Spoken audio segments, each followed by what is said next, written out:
Hello,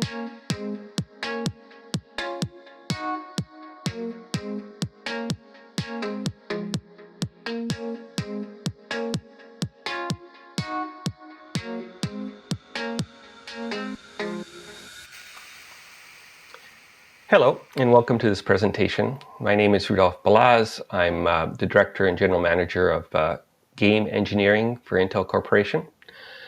I've been doing this for about 5 years now. I joined Intel in 2017 to drive, strategic technical developer engagements for CPU, GPU, and emergent technologies in the gaming space.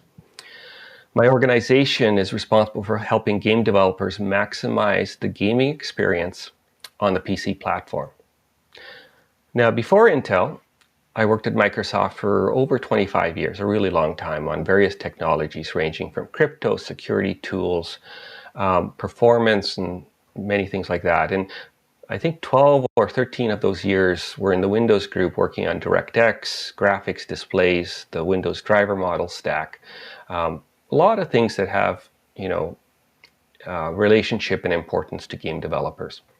Today, what I'd like to talk to you about in this presentation is trends of what's happening in the industry around CPU hardware that will affect the performance of your games. By the end of this presentation, we will have covered techniques you can use in your code today that will make your games run faster actually today, both on today's CPU and potentially CPUs of the future. I'm pretty certain that everybody who's watching this presentation is actually interested in taking advantage of additional performance in their games.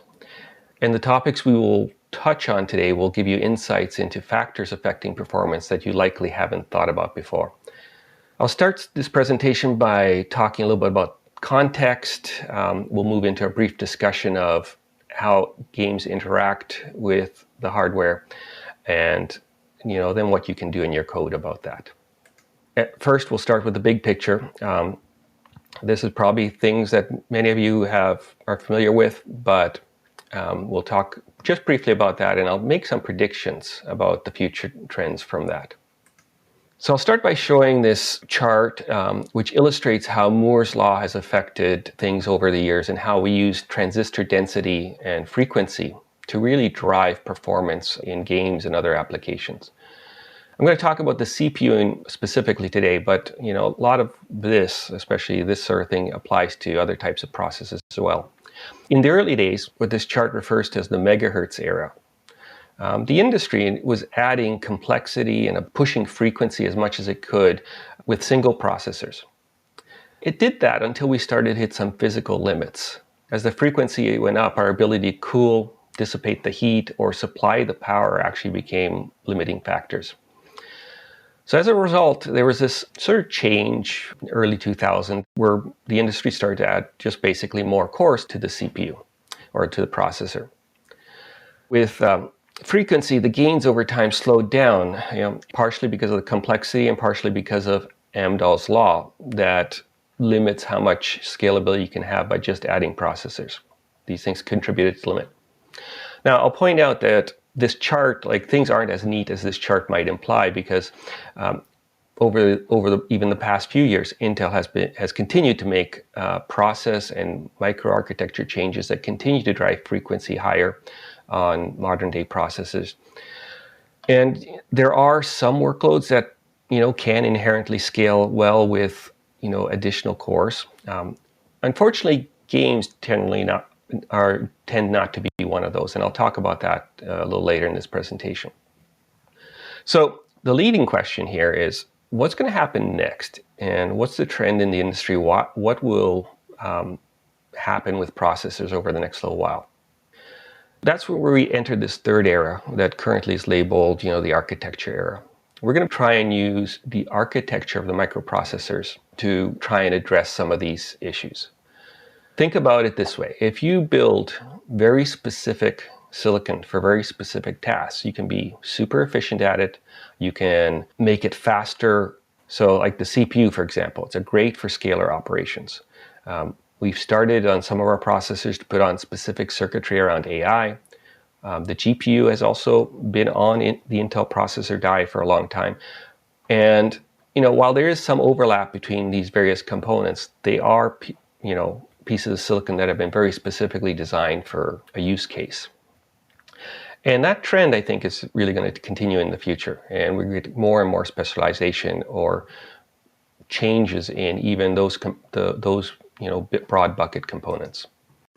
If you step back and look at it from the macro level, if we look at systems themselves, each one's designed with certain trade-offs. Whether we're building a corporate or a mobile or creator type system or even a gaming system, we can't generally build a system that will have the fastest of everything, right? If we look at gaming systems, to get really high graphics, really high CPU, really high memory bandwidth, you're going to have to trade off something else, right? You're going to have to have more power in the system. You can't be, a sub, 10-watt system and actually have the highest end gaming performance, right? So there's always trade-offs at the macro level. Well, we have these same trade-offs at the lower level as well.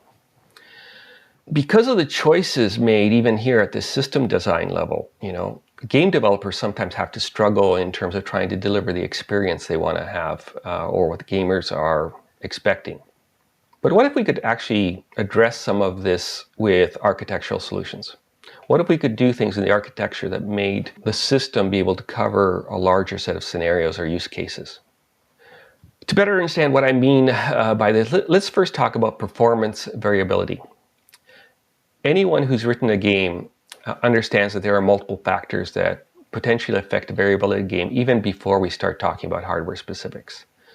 For example, the quality of the content we have, the depth of the content, the quantity of the content, all these things can affect performance. And then when you factor in the systems in the game that act upon that content, like physics, AI, audio, all of a sudden you get many permutations that affect the performance of your game.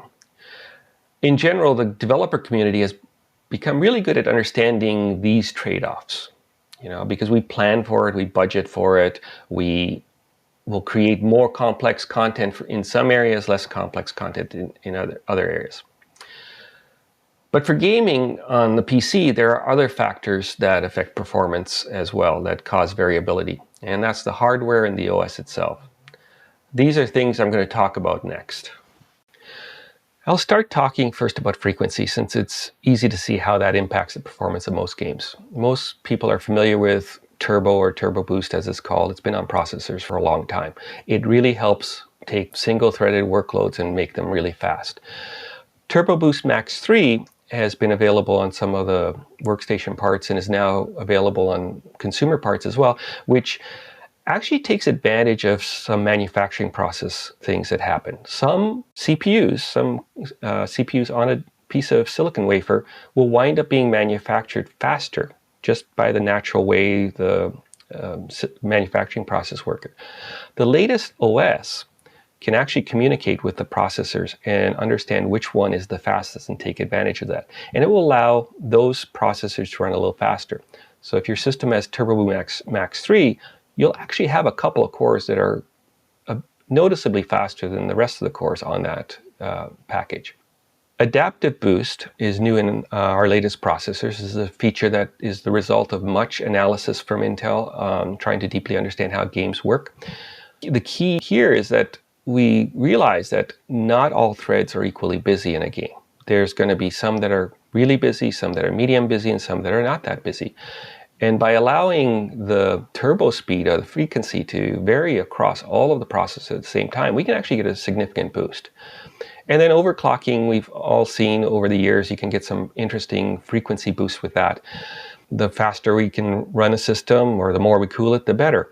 Now, the thing game developers need to realize about all these things is that there's some design things and there's things your game does that may affect your performance. Frequencies are higher when the CPU is cold or cool. This is even without overclocking. And when we do unnecessary work in our game, that could hurt the overall performance. Some cores will always be faster than other cores, or the fastest CPU may change as the various CPUs heat up, depending on what work you do. These are things that the OS is aware of, and by informing the OS about what work we are doing or what importance that work has, we can have the scheduling done correctly for us. Next, I'll look at processor count, because if you look at the stack of various design points, whether it's desktop, enthusiast laptop, or thin laptop, you get actually a varying number of CPUs available on a package on these platforms. So first of all, we can't count on having the same number. They'll also have, or maybe not have, hyperthreading or sibling processors. And you need to check on that sort of thing. Like the hyperthreading, in some cases, depending on the workload, can give a significant performance boost. In other cases, if the workload and games, unfortunately, tend to fall into this category, don't have a lot of free resources, or they're always wanting the same resources at the same time, and which results in you not being able to use hyperthreading as effectively on games sometimes. Analyze your workload, figure out if it actually helps, and only allocate as many logical processors or threads for logical processes as makes sense. Now, I have a trivia question here, but there's actually a couple of trivia questions. If I have one CPU that has hyperthreading, does that mean that every CPU on that die or that package has hyperthreading? The answer today is yes, but I wouldn't count on it moving forward. So always check to see, does this processor have hyperthreading when you are totaling up the count? Another question that I don't have on the slide, but is sort of similar, is my CPU count always going to be even or a power of 2? If you think about it, you might say yes, but in reality, the answer is no. There's at least one processor I know of out there right now that has 5 cores. Now, as a developer, you may ask, why do I care? I'll just create a whole bunch of threads and not even worry about it. Well, again, the problem there is by creating more threads, you're introducing a bunch of overhead, and oversubscription can wind up really hurting you and dominating your performance profile on your game, and you will run slower. So we need to be very cautious and allocate the right amount of threads for the right amount of work that you're doing. Now, getting back to the architecture topic. In the previous slide, I talked about 2 vectors that impact game performance, frequency and CPUs. There's actually more. Cache, memory, the PCI bus, the bandwidth, the latency. A lot of different factors will make games run faster and slower. And it's impractical to build a system that actually maximizes the performance of every single one of those components. A system actually needs to be balanced based on the work you're trying to do with it. The question is, with architecture, can we build a system that changes to meet the needs on the fly of the workload? Is there a different trade-off we potentially could make? I'm going to give you an example. I'll briefly talk about the Intel Lakefield processor because it's a great example of an attempt to combine performance and low power for a set of workloads. I'm not going to talk too much about it, but the design gives you a really good idea of how Intel has tried to optimize for single-threaded performance at the same time while trying to have a good power efficiency with enough cores to be useful, for many workloads. The key thing here to notice is the theme I've been talking about. Some processors are faster. Just in any modern day processors, some processors are going to be faster, and it varies. But here, specifically, Intel is putting much faster processors onto the package. And not all processors, because these are actually different microarchitectures from Intel, which have different design points, not all processors actually have the same implementation in that microarchitecture for the instruction set, which is also interesting. So let's look at what this sort of change, like what if you were actually going to target Lakefield, what are some of the implications this will mean? Because these impacts are going to be more visible to you in the future in some cases. So first of all, there's assumptions we can't make, and it's worth calling these out. Like I've already sort of talked a lot about the performance delta between the various CPUs on a package. There might be 1, 2, or even more of the cores that are faster than the other cores. There's a couple of these I really want to highlight. I'll let you read the text. But the important thing really to remember is that the topology of the CPUs on the package may not be simple. It may actually be fairly complex. So don't make simplifying assumptions when writing your code. The APIs the OS provides here are very general because they are designed to deal with various changes. They return rich data about every single CPU that is on that package and what its capabilities and so on. Lower performing processors on the package may actually have different microarchitecture, different microcode, where things like instructions, while actually being exactly correct, may have a slightly different implementation and run at a different performance level than the faster cores, where the trade-off there was to put more transistors into that specific instruction to make it run faster. And of course, running efficiently, reducing heat may actually make the overall system faster in some cases as the platform and the OS try and optimize for these sort of things. So if you think about these things and don't assume or assume that you can't make these sort of assumptions, you'll do better. The last point I'm going to mention before getting into what you as a developer need to do is talk about the critical path. For years, we've been looking at the critical path because that is where we start optimizing. It's the place where we need to go to make things faster. However, if the performance of the CPU varies, as they do in most modern systems, and I've given examples of things that can affect that, then our critical path could either change, it could get longer, or it could get shorter, depending on which processor it actually gets scheduled on. So what do you as a developer need to do about that? And I'll talk about that next. So let's talk about best practices. Well, I already mentioned, first of all, make sure you profile your workload. And I did also mention don't oversubscribe your thread pool. Don't use sibling threads if you can't actually take advantage of the hyper-threading, And here's the other thing, like if you have a lot of threads, if you've oversubscribed, you're probably also context switching a lot. I've seen a lot of games over the last few years where they have context switches that they don't need, and that causes overhead as well. Avoiding static partitioning, where you specifically allocate a task to a core. And specifically avoid using things like processor affinity. That limits what the platform or the OS can do in terms of making sure it picks the right core for the workload that you're trying to do. Avoid scheduling, let's say, lower priority tasks on the same cores as your critical path. Understand how your middleware may actually use threads. Like if maybe your threading in your engine is perfect, but if you're using a piece of middleware and it winds up allocating large number of threads, it could actually affect your system. And then job systems need to be dynamically balanced based on the core characteristics, and there are OS APIs that will help you understand which cores are more efficient, which cores are more performant, which cores have hyper-threading, which cores do what. To make it even a little simpler, I've given a couple of things on this slide in terms of what to do like right now. Like if you do nothing else, do the first two boxes on the left. Use set thread priority for above normal, for things that are like on your critical path, your render threads, things that really need to finish quickly, where frequency matters. The OS will generally schedule those threads there on those faster cores.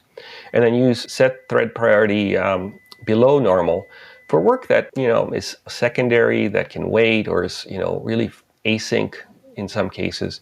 It might be an IO thread and you don't need the result right now, or it will take a long time to return. If you do those two things, you're probably going to be in fairly good shape, and especially if you avoid the use of processor affinity. But then there's other things you can think about potentially doing. What about a primary or secondary thread pool? Again, if you don't oversubscribe, make sure that the sum of the threads in those pools is what you have in terms of processors.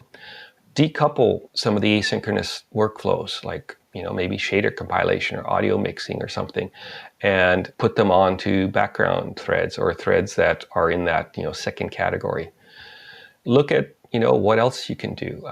Can you maybe steal some tasks from one to the other as necessary if you have opportunities? Because if you have the time and the processor, you're on the processor that's faster, you can do things. The OS provides a number of APIs that you can use to schedule and do that. And lastly, I'm just going to summarize and sort of give you guys a call to action, because all of us want to have great playing games today, and we want the highest performance today as well as tomorrow. Like I want the next cool machine I buy that games will run well. So don't make assumptions about the processor architecture. That's the first thing. I've seen a number of games that make assumptions about how the system is structured, and they may not always be true. And in some cases, they've proven even now not to be true.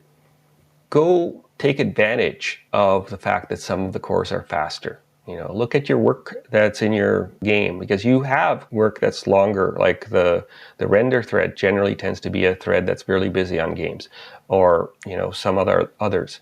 Make sure those are above normal priority so that you take advantage of the performance of the faster cores. Use the APIs, and this talk actually has a section at the end after the question section as a reference if you want to go look at it, on the quality of service APIs that the OS provides. Use thread priority, quality of service. Between those two, you should be able to give enough information to the operating system and platform so that your threads wind up on the cores you want. And then don't oversubscribe. I've said that a couple of times now. And keep in mind that the only constant really in the future is change, and be prepared for it. Things are going to change, so taking advantage of these capabilities today will prepare your game to run even better tomorrow. With that, thank you all, and any questions?